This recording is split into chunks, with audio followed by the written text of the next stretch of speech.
नमस्कार, आप देख रहे हैं इंडिया टीवी। आपके साथ मैं हूं पंकज भार्गव। रमजान का महीना पाकिस्तान पर इतना भारी पड़ेगा, पाकिस्तानियों ने सपने में भी नहीं सोचा था। मुल्क में कानून कायदा खत्म, कैश खत्म, सुरक्षा की गारंटी खत्म, सरकार की मकबूलियत खत्म, सुप्रीम कोर्ट की हैसियत खत्म, आटा खत्म और तो और रसोई गैस भी खत्म। यानी लंबी लंबी कतारों में लगकर जिन लोगों को बमुश्किल आटा मिल पा रहा है, वो भी अब अपना पेट नहीं भर सकते, क्योंकि रोटी पकाने के लिए उनके चूल्हों में आग ही नहीं बची है। पाकिस्तान की सरकार ने हाथ खड़े कर दिए हैं कि सहरी और इफ्तार के वक्त भी खाना पकाने के लिए लोगों को रसोई गैस नहीं दे सकते।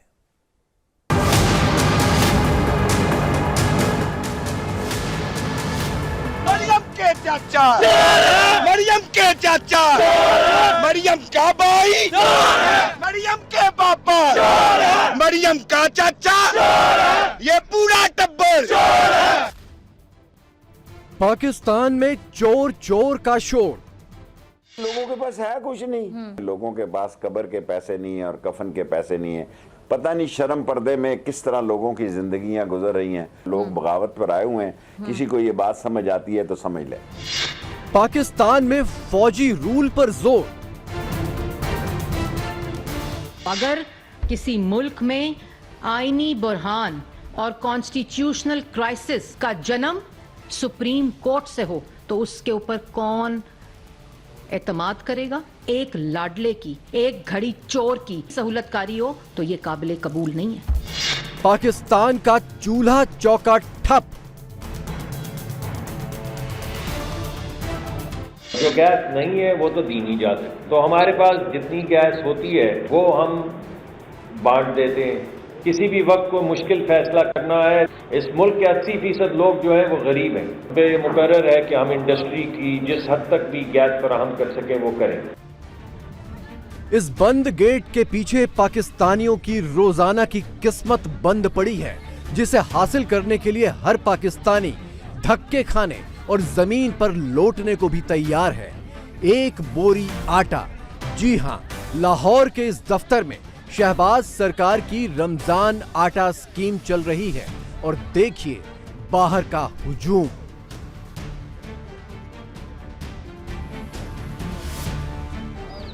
पूरा पाकिस्तान जानता है कि हरे रंग की इन बोरियों में मुफ्त के नाम पर जो आटा मिल रहा है उसकी हकीकत क्या है। घटिया क्वालिटी का गेहूं मिट्टी, कंकड़ और पत्थर के साथ मिलाकर पीसा जा रहा है और पाकिस्तान की आवाम पर मुफ्त का एहसान चढ़ाया जा रहा है। पर अब तो पाकिस्तानियों को ये कंकड़ पत्थर वाले आटे की रोटी भी मुहाल हो जाएगी, क्योंकि पाकिस्तान का चूल्हा भी ठंडा पड़ गया है। बिजली के मामले में और गैस के मामले में हमारी कुछ प्रॉब्लम्स हैं। पाकिस्तान के अंदर जो गैस प्रोड्यूस हो रही है सिर्फ वही दी जा सकती है, और जो गैस नहीं है वो तो दी नहीं जा सकती। तो हमारे पास जितनी गैस होती है वो हम बांट देते हैं। किसी भी वक्त को मुश्किल फैसला करना है। इस मुल्क के 80% लोग जो हैं वो गरीब हैं। कोई गरीब आदमी जिसका मैं जिक्र कर रहा हूँ उसका जरिया रोजगार जो है वो जुड़ा है इंडस्ट्री से। अगर इंडस्ट्री बंद होगी तो उसका रोजगार जाएगा। यहाँ पे एक तरफ हमारे लिए ज़रूरी है कि हम गरीब आदमी के लिए सहूलत पैदा करें, उसी तरह हम पे मुकर्रर है कि हम इंडस्ट्री की जिस हद तक भी गैस फराहम कर सकें वो करें। जिन्हें आपने सुना वो पाकिस्तान के पेट्रोलियम मंत्री मुसादिक मलिक हैं। मलिक ने अपने मुल्क में गैस सप्लाई को लेकर हाथ खड़े कर दिए हैं। पाकिस्तान में सहरी और इफ्तार के वक्त भी पाइपलाइन में गैस नहीं आ रही। रसोई गैस सिलेंडर की कीमत 3600 रुपए है, जिसे खरीदना आम लोगों के बस की बात नहीं। लिहाजा ज्यादातर पाकिस्तानी लकड़ियों से चूल्हा फूंकने को मजबूर हैं। शहर में जो गैस की लोड शेडिंग है वो शिद्दत इख्तियार कर चुकी है। मैं इस वक्त खारादर में मौजूद हूँ और यहाँ पर एक फैमिली के हमरा हम यहाँ पर मौजूद हैं। एन सहरी और इफ्तारी के वक्त गैस की फरहमी है वो मुअत्तल हो जाती है, जिसकी वजह से जो यहाँ पर खवातीन हैं घरों में उनको काफ़ी मुश्किलात का सामना करना पड़ता है। पूरी तरह के लिए आता है वो भी इस तरह से जैसे ना इफ्तारी तैयार हो जाती है, इसके बाद आता है अजान के वक्त, और फिर वही 10 मिनट में 15 मिनट में चला जाता है। गैस है ही नहीं यहाँ पर।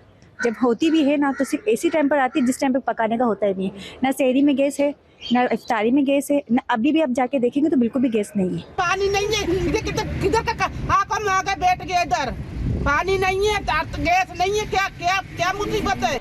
पाकिस्तान में गैस का संकट काफी अरसे से चल रहा है। पाकिस्तान में प्लास्टिक के बैग में गैस भरकर ले जाने की तस्वीरें भी वायरल होती रही हैं। जिस मुल्क के ठेकेदार बेशर्मी की हदें पार कर जाएं, तो आवाम का वही हाल होता है जो पाकिस्तानियों का हो रहा है। इस वक्त जो पाकिस्तान के अंदर हालात है शाहजी, उस पर जितना भी अफसोस किया जाए कम है कि ना कानून है, ना गवर्नमेंट है, ना एस्टेब्लिशमेंट के हालात खराब है। महंगाई इस वक्त जो है वो आसमानों को टच कर रही है और एक लावारिस किस्म की कौम बन के आप पाकिस्तान रह चुका है। वाहिद एक ऐसा कंट्री है जहां आपका एक लीडर मुल्क के ऊपर पेट्रोल फेंक कर माचिस की तीली हाथ में लेके खड़ा है और कौम तालियां बजा रही है। मैंने आज तक कोई ऐसा मुल्क नहीं देखा कि जो अपनी डिस्ट्रक्शन खुद चाहता हो, अपनी तबाही और बर्बादी खुद चाहती। जी हां, पाकिस्तान खुद तबाह होने पर तुला हुआ है। इस मुहिम की अगुवाई कर रहे हैं पूर्व प्रधानमंत्री इमरान खान, मौजूदा प्रधानमंत्री शहबाज शरीफ की भतीजी मरियम नवाज और पाकिस्तान की फौज। कुर्सी की खातिर इन सब ने पाकिस्तान के 24 करोड़ लोगों को मरने के लिए छोड़ दिया है। इस हफ्ते इंग्लिश न्यूज़पेपर में एक मुवाजना शाया हुआ है। 2021 में इंडिया के एक्सपोर्ट $678 बिलियन, जबकि पाकिस्तान की $30 बिलियन रही है। ये इस मुल्क में वाहिद इशू और मौजू होना चाहिए, लेकिन इस मुल्क की अशराफिया से लेके अवाम तक कभी किसी के मुंह से आप ये जुमला नहीं सुनोगे। डूब मरने का मकाम है। इंडिया की आबादी देखो, अगर 140 करोड़ है, पाकिस्तान की है 23 करोड़, यानी इंडिया से 6 गुना कम। तो एक्सपोर्ट भी कर लो, 6 गुना कम होनी चाहिए, तो वो बनती है $113 बिलियन। औकात क्या है? $30 बिलियन। क्यों? पाकिस्तानियों की टांगें कम हैं, आंखें कम हैं, मुहावरा तो हमने घड़ा हुआ है, टैलेंट की कमी नहीं है। तो वजह क्या है? वजह सिर्फ एक, पॉलिसीज, एनवायरमेंट, बिजनेस एनवायरमेंट। ये किसने पैदा करना होता है? सियासतदानों ने। ये कौन है? टटपूंजी है। डूब मरो, एक दूसरे को थप्पड़ मार मार के मार दो। शहबाज सरकार फौज की मदद से इमरान खान को ठिकाने लगाने पर आमादा है, तो इमरान खान सुप्रीम कोर्ट की बैसाखी के सहारे हैं। जंग ऐसी छिड़ी है कि सुप्रीम कोर्ट ने चुनाव के लिए इमरान के पक्ष में फैसला सुना दिया, तो शहबाज सरकार ने ये फैसला ही संसद से खारिज करवा दिया। में से आए, all those against it may say no. I think the ayes have it and consequently the resolution is adopted. पार्लियामान तो चलती ही वोटों के ऊपर है, पार्लियामान तो चलती ही अक्सरियत के ऊपर है। 342 के हाउस के अंदर 42 लोग जो हैं उनके दस्तखत हैं। जिस वक्त तो पूरी बहस हो रही थी उस वक्त 100 बंदा उस हॉल के अंदर नहीं बैठा हुआ था। तो रद्दी की टोकरी के अलावा तो इसकी और कोई जगह नहीं है। जितनी मर्जी इनकी ख्वाहिश हो कि किसी ना किसी तरीके से ये चिमटे रहें और अवाम का सामना न करना पड़े। तो अब तो सुप्रीम कोर्ट खड़ी हुई है, सुप्रीम कोर्ट अपने फैसले की तामील करा रही है और जाहिर है जब सुप्रीम कोर्ट के फैसले की तामील होनी है तो ये रियासत पाकिस्तान का फैसला है और रियासत पाकिस्तान ने इसकी तामील करानी। मजे की बात देखिए कि सत्ता और कुर्सी के लिए मरने मारने और जिहाद करने को तैयार पाकिस्तान के नेताओं को ये भी ठीक से नहीं पता कि उनकी संसद में सीटें कितनी हैं। कल ये जो अकलियत ने फैसला किया, अकलियत भी कोई बड़ी भारी भरकम अकलियत नहीं, 342 के हाउस के अंदर 342। शहबाज सरकार इमरान को तो अब तक नहीं पकड़ पाई, लेकिन उनकी टीम पर ताबड़तोड़ हमले कर रही है। गुरुवार को इमरान के खासम खास अली अमीन को गिरफ्तार कर लिया गया। अमीन इस्लामाबाद पर कब्जे की प्लानिंग में था। और मेरा पहला पैगाम इस पीडीएम की पॉलिटिकल हुकूमत को है कि अगर इन्होंने इमरान खान को गिरफ्तार किया तो हम अवामी ताकत से इस्लामाबाद के ऊपर कब्जा कर लेंगे। इस हुकूमत से हम इस्लामाबाद को टेक ओवर कर लेंगे।